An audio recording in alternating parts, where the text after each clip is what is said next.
জয় গুরু সবাইকে। বন্দে পুরুষোত্তমম। সৎসঙ্গীদের প্রতি শ্রী শ্রী ঠাকুরের নির্দেশ, নিজে স্বার্থপর হয়ে থাকবে না, অপরকেও স্বার্থপর হয়ে থাকতে দেবে না। যার জন্য বাস্তবে যতখানি করতে পারো করবে।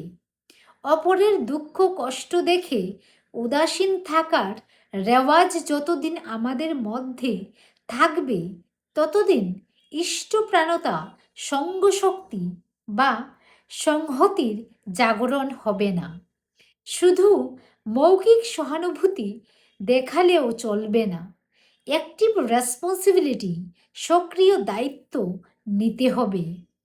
এই সেবা আবার হওয়া চাই ইষ্টপ্রাণ সেবা, যাতে অহংকার না আসে।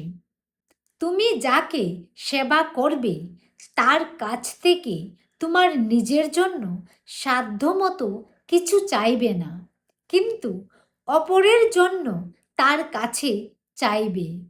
প্রত্যেককে দিয়ে প্রত্যেকের জন্য করাবে, তাতে প্রত্যেকেই বেড়ে উঠবে। জয় গুরু।